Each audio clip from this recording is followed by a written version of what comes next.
have Patrick KILLANEY from Audinate, and he's going to be talking about Dante and how it's used with open standards like AES67 and SMPTE ST2110.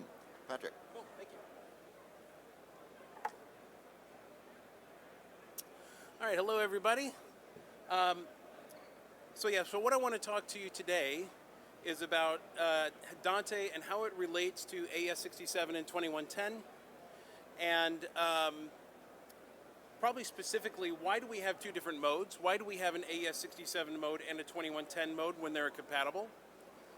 And what do we do to make sure our system is as compatible as possible, as compliant with NMOS requirements and NMOS, JT&M testing requirements and things like that. So what I'd like to start with, though, is a little bit about where Dante stands and why this sort of matters. So Audinate has a wide variety of products available on the Dante platform. Roland Hemming is a guy who goes out there and he kind of does a count of how many devices are available. Obviously, we're doing pretty well there. In 2019, we had a press release where we'd actually shipped 1 million Dante products into the field, and that was cumulative to that point. This year, just a month or two ago, we announced that we'd shipped 1 million products in a single year. So that's this chart here. The growth has continued to go up very nicely, even as you consider, like, when we had the chip supply problems and people were saying, oh, supply chain problems, you know, you can't get products. Actually, we shipped more than we'd ever shipped before, but just the demand was up so high that, you know, because of the chip supply problems, we couldn't respond to that as well. We've redesigned a lot of our products to have multiple sources for things so that now we don't have that restriction, and you know, the results speak for themselves. But another thing that was interesting in his report was this one here. The number of devices supported on each platform, if you look at AES67, what Roland said was most AES67 devices get that capability from the Dante chipset. They're Dante products that support AES67. So that's where we get to this little category over here. Why would they be AES67 devices and not ST211030? So that's where I'm going to start this conversation. With Dante products, you have 3 modes. You have Dante only, which is how they ship by default. You can have Dante with AES67, which is a mode that we shipped in 2015, I believe. 2015, yeah. And then we have a Dante with ST2110, which came out in 2019. Now, all of them are built on the same core protocols. I think there's one at the bottom there, redundancy. Our AES67 mode does not do redundancy, only our 2110 does. But same designs for clocking, same designs for packet structure and all that kind of stuff. They are compatible with each other. If you had a AES67 Dante device, send a command to an ST2110 or vice versa, they would receive and everything would be fine. So the difference between these two modes is how you want to manage your devices. It really depends on your workflow, the size of the system that you're putting together. Those are the types of things that are going to make the difference. So where all this stuff started, I'll approach this from a historical perspective. I think that will make more sense. This really started, say, around 2009. The AES put out a white paper on the best practices for audio networks. And it's an excellent read if some of you want to go through it. It's kind of a little time capsule. But the observation that they made in here was that everybody that was doing an audio network was using uncompressed PCM audio. Should be compatible, should be very easy to use. But we don't have interoperability between these network standards because we do our timing different, we structure our network packet different, and all of that seems to be, you know, avoidable. It seems like we should have a compatibility mode. So ultimately what we started coming up with was an idea. Let's take this out of the audio world for a moment. Let's step back into the world of word processors around 2000, 2005, something like that. You had multiple word processors to choose from. If I was on Microsoft Word and you were on Microsoft Word, I would give you a Microsoft Word document. Everybody would go with that. But if I was on Microsoft Word and you were on one of the other platforms, you wouldn't be able to receive that Microsoft Word document. I would give you a text file or something like that. That's the idea that we're going to apply here. So if back in those days, some of us were thinking of applications for AES67, thinking like, let's suppose we had a band that was on tour and they wanted to stop by a radio station to do a promotional spot. The band would come out and all of their equipment might be Dante. If the radio station was Dante, great, they could do a Dante connection. But if the radio station was something else, if it was a Livewire, Ravenna, WheatNet IP, then we would have to connect the old-fashioned way. We'd have to do analog or an AES3 connection. The role of AES67 was to say, instead of doing that, what if we kept everything on the network directly? What if we could just do that direct network connection? And so that's kind of where it goes. So in the audio world, AES67 wasn't, in our view, it wasn't designed to replace Dante or Ravenna or Livewire. It was designed to replace our AES3 and MADI bridges and analog connections, things between disparate platforms. That's really where it was designed to go. So here's a picture of when we did our first demonstration. This was the setup for the thing. You can see some of our booths were still having their crates out on the floor and all that stuff. If I was to put little bubbles above everybody here and say what companies they work for, these are all competitors. People who are normally very fighting for business. But this was one of those moments where everybody was coming together and saying, hey, we'd really like to be able to exchange audio. And they were all working on the demonstration. Obviously, a lot of work had been done before we got here, but everybody was in there putting it together, and it all came together. This was actually probably just about 2 aisles over and about 8 years ago. So anyway, that's kind of how AES67 came to be. Now, when we announced our AES67 mode, here's how you would do it on a Dante product. This is Dante Controller. So you just open Dante Controller, you find your Dante devices. To turn it into AES67 mode, I just double click on one of the devices in the list, and the first, I go to the AES67 config tab, and I just say, enable AES67 routines. What that does is it says, continue being a Dante device. You can still send and receive that. At the same time, you will now be able to add AES67 capabilities to it. And then the bottom field says, I have a range of IP addresses that I'm going to look for AES67 streams when I'm trying to receive them. Whoops. Yeah, so the second one down there was the range of multicast IP addresses you want to be able to find an AES67 stream in. So that's pretty much all you have to do. Once you say, okay, I'm into AES67 mode, now the question is, how do I clock together? How do I get the stream in and out? So let's talk about that. Clocking. Dante used Precision Time Protocol version 1. That was established in 2002. The development of Dante really took place from about 2003 to 2006. And that's about the time it was released. So obviously Dante used Precision Time Protocol version 1. Version 2 came out in 2008, and of course the open standards came out after that point, so they referenced PTP version 2. So one of the questions we get sometimes is, so can Dante synchronize with PTP version 2? And of course the answer is yes. So let me give you a quick walk through how this happens. When you take your Dante devices, put it on the network, they will automatically discover each other, elect a clock leader, and form a clocking structure using PTP version 1. Okay, this is not something that Audinate invented. This is all inside the Precision Time Protocol standard. So all we're doing is we're saying we're going to make all of our devices search in domain 0, because you can have multiple domains, so you're just saying what group do I want to be in. We're just going to use the first one, 0. All our devices will find that and elect a clock leader. Once you say, I want to put some devices in AES67 mode, nothing changes.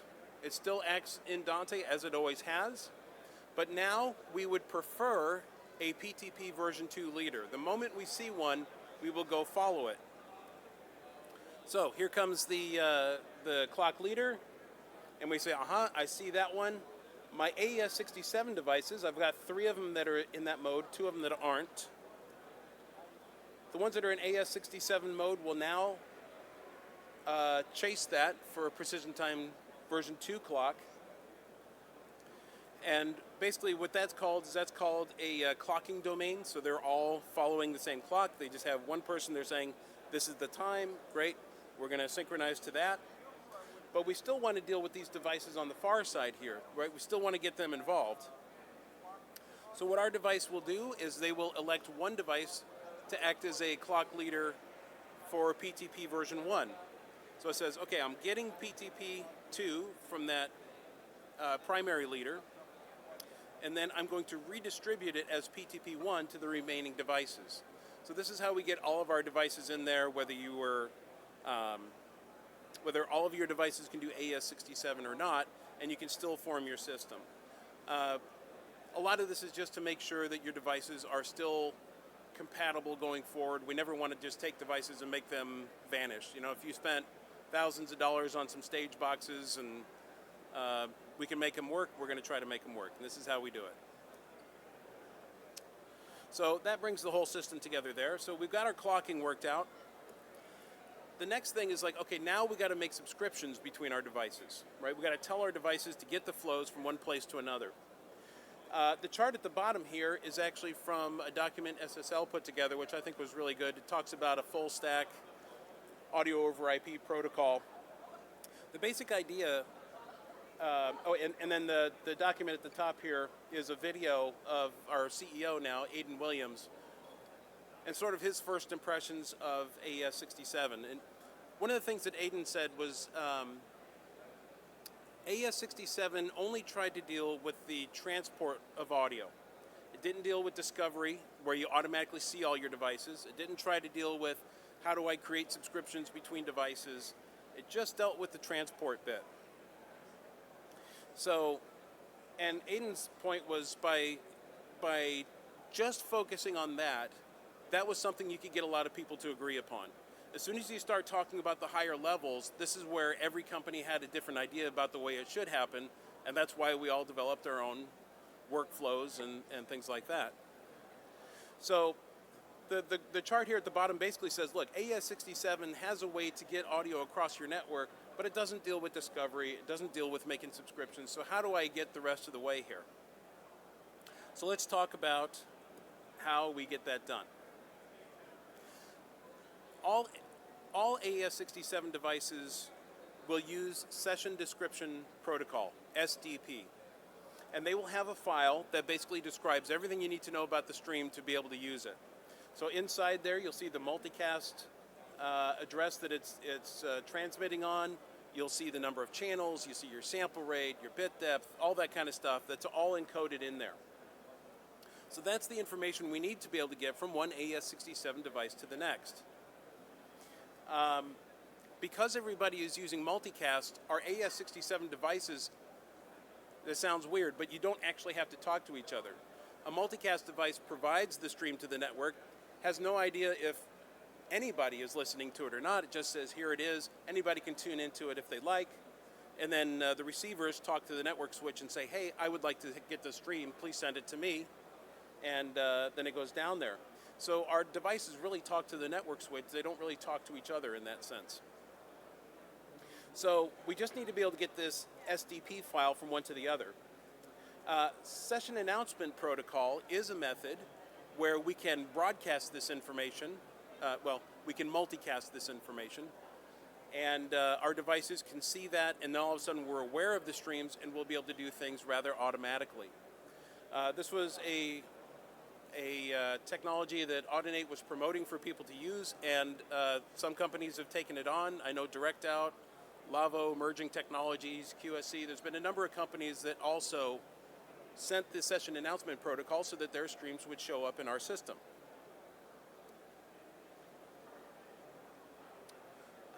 So once they do that, The stream in the upper right, you'll see that there's a whole bunch of black listings in the grid. Those are all Dante devices.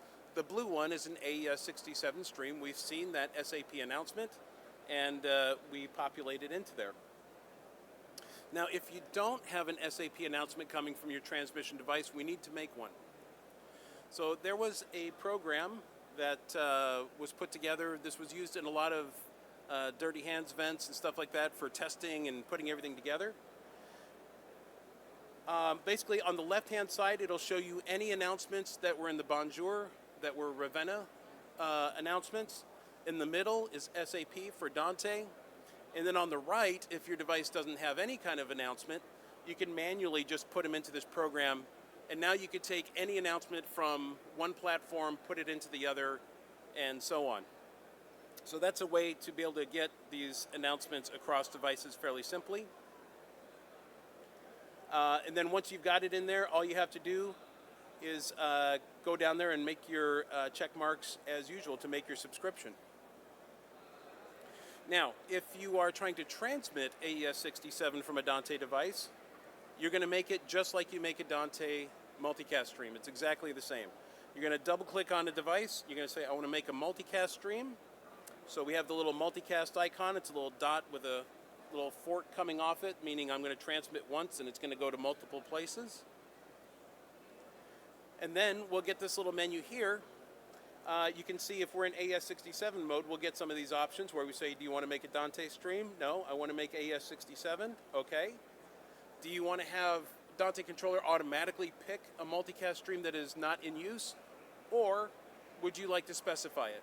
A lot of people in this industry are working out spreadsheets and they're planning their IP addresses, so we can go through and designate whatever we like. You pick what channels you want in it, and you're done. You've created a stream that others can take advantage of. If you'd like a demonstration of any of these things, there's a video that we put together back in 2016. I worked on this with Andres Hildebrand from ALC Networks. There was Kirk Harnack from Telos Alliance, Martin Barber from QSC, and then of course I was with the Dante platform. And we just made each platform received a stream and made a stream, so you can see how it works on each individual platform. So, in summary, if you want to use Dante in AES67 mode, you just go in Dante controller, you enable AES67 mode. Once you've done that, we will prefer a PTP version 2 clock in domain 0. For discovery, we're going to want to get those SDP files from one system to another, and we do that with SAP announcements. We can transmit an AES67 stream at any multicast IP address you'd like, but to receive it, we're going to have that little window where we're going to say you've got to transmit it in this group, and we filter it down to just that for you in the reception screen. So that's the AES67 mode in a nutshell. And like I said, that came out in 2015. Now later on, work was being done on 2110. And I think one of the things that we saw when this was coming along is that people wanted something with a very different bent now. They had a very different goal. So like I said, with AES67, the goal was really, hey, we've got our own platforms, we're very happy with them, there's lots of audio over IP networks, we just want a way to connect them together. Video was different. I think this advertisement speaks to it more than any others. SDI must die. The video world did not really have an IP version that everybody was in agreement on that made sense. There were versions, you could do versions of 2022, but it was really SDI just packetized and put onto the network. So any wasted bandwidth in that stream was also wasted on your network. It wasn't really where people wanted it to be yet. So they knew they had to re-engineer something, and 2110 was going to be the goal. So not only were they looking to go to IP for the first time in a television studio, but they also wanted to be able to do it in major turnaround facilities, distribution centers, all that kind of stuff. So this was a much bigger task than what other people were considering, and so the design had to consider that. Now again, for the audio world, we're still looking at this like in the production space, we're better off using our particular platforms because it will be more feature rich. But for the video world, it is replacing everything. So I understand that. So some of the things that they needed to be able to do to pull this off, as their network needs, they're going to need a much larger network, much more devices. They were going to need to go past a single subnet. They were going to have to get into multicast routing. Switches were going to get involved with PTP distribution. Rather than just passing PTP packets along, the switch itself becomes a boundary clock and retransmits that clock to other devices. So there was a number of things that had to be tackled here that were not even being considered before. And what that meant is there were going to be a lot more parameters that people were going to be setting, especially in the early days while they were still figuring out what the right solution might be. So the way we tackled this is we already had something called Dante Domain Manager, which is a Dante device. Well, I guess I've used the same term. It manages your Dante devices. You can take all these parameters that you have to set, and rather than go to each device individually, you can set them in Dante Domain Manager once and blow it out to 100 devices all at the same time. If, oh no, I made a mistake on one of the settings, fine, make the setting, it will reblow that one change out to hundreds of devices all at once. So it's a huge time saver, not just in making the settings, but in finding the human error in the process because it's very consistent. You let the computers do what the computers do well. Dante Domain Manager was also taking care of the announcements for us. So I can take an SDP file, drop it into Dante Domain Manager, and it will automatically show up in Dante Controller now for us, so we can make our subscriptions. The other cool thing about it is when I'm doing this, I don't have to announce this to every device on the network. I can say, hey, I only want these announcements to show up in the control room, or I only want these to show up on Studio 52, or whatever it is. So you can be selective on where you want those to go so that you don't just overwhelm people with every subscription in the facility. As we were coming along with that, I think we got things working pretty well. When this started becoming reality, there was an interesting step where there's a group called JTNM, and they did testing for devices. There's certain things that weren't in the standard, but everybody agreed, like, you know, we really need to add this one little piece, if it, at least permanent, or at least temporarily, if not permanently. So there's a couple of things that we went through to adapt to that. So I'll just talk about that real quick. One of them was if you're dealing with quality of service, that's a way of elevating some traffic over others. So we say, let's get our clocking through the network first. Once we're done with that, then we'll deal with media packets and control and things like that can come afterwards. So there was a mismatch between what Dante did since 2006 and then what the open standards did later on. It's not so much a problem there because you could just merge things into a common queue, except for the fact that there was a conflict. Dante's medium priority was AES67's highest priority. So what we did there is we said, okay, once we go into AES67 mode and we're sending open standards packets, what we'll do is we will just match everything up. So that was taken care of. Okay, and that's been in there since our first release in 2019. Another thing that came up was this clocking bit. Everybody wanted to use PTP version 2. We wanted the switches to be able to move those packets, but this little bit over here with the PTP1 threw the switches for a loop. When we went to all these Dirty Hands events and everybody was testing things, I remember when I was first there, I said, gosh, it seems to take a while to get the network set up. Well, as it turns out, the network switch companies were also testing new routines there. So while the manufacturers were testing things, the fabric itself was being tested, and all of that was going on at the same time. When we were sending PTP1 packets out, that was throwing the switches for a loop because they weren't checking the PTP version before they started using it for their boundary clocks. At least that's what we understand to be the problem. But anyway, so they said, you know, what would be really great is if you could turn off Precision Time Protocol version 1. We need to fix it in the switches, but can you at least just turn it off for now? So, in Dante Domain Manager, when you're blowing all these settings out there, the very first setting in there is PTP version 1 multicast. Multicast is superfluous. It only transmits by multicast. So if I go inside there and I turn this off, I have turned off PTP version 1. Dante devices don't send a PTP1 packet. There's no problem there. The other thing that people realized, and I don't remember if this one was in the 2110 spec or if it was a JT&M thing, I'm a little foggy on it now, but they wanted to make sure that your audio and video devices could not take over as the clock leader. They wanted it so that if your GPS clock failed, everything shut down until you got a new clock on, and then everything would pop back up.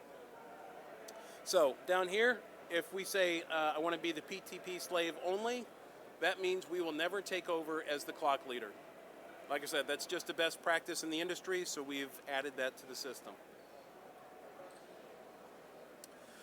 If you'd like to see a demonstration of pretty much everything I just talked about here, this is a video link that will take you through most of it. I go through and I show PTP 1 and 2 running together. I show PTP track count. You'll be able to see the packets flying by and all that stuff. I think the last main thing I wanted to talk about was network topology. When you're putting a system together, how do you design things? So I kind of see three different modes. Number one is Dante and ST2110 stuff on the same network together. I would probably design that one way. And then there's where you say, I'm going to create at least a separate VLAN, if not entirely different switch hardware. So I'll talk about where you run into these and what considerations you might use in there. The only one that really takes any consideration, really, is if you want to put everything together on the same thing. So let's suppose you've got a Dante intercom system and it wants to be in a turnaround facility. So it's a 2110 network. The intercom is the only Dante thing on there. What you might consider for that, obviously you're going to be in 2110 mode, so it's going to be Dante Domain Manager. You'll probably want to disable PTP version 1 so that that never goes out there. You take care of that and you'll be golden, you'll be on their network, it'll be fine. The other two configurations are really where you have like a production stage and I guess the term for it is acquisition, right? So now you're saying we've got talent up there, we're trying to get their microphones and if there's music sources and whatever, we're trying to blend all this stuff together. Separate networks are generally what people end up doing because they're designing that entire system as a Dante system and they need to go to the next phase as a 2110 stream. You've probably got enough devices, it just makes sense to put it on a VLAN and be done with it.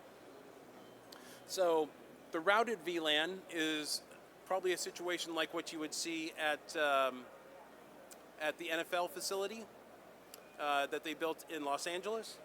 So the acquisition, the production stages, those will be a Dante network and then just routed off to the 2110 distribution in the facility. They'll take it into there. So now you can have your Dante devices doing however you need to set it up, whether you want to match QoS or not. The bridge network is very helpful when you're dealing with networks that were never coordinated in the first place. So let's suppose you've got a broadcast truck pulling up to a stadium. The stadium has all these IP addresses for everything, right? And the truck does too. What if they chose the same IP range? Oh, we got a problem. So what the bridge does is it just says, I'm going to put on my truck, I'm going to have one of these things, and let me show you here. So basically, it's a box with two network ports. We can say one of them goes up to the facility, one of them goes to the broadcast truck. And it's basically a network patch bay. Right? Just imagine back in the day when we had the TT plugs or the BNC plugs and we just had to patch whatever we wanted through it.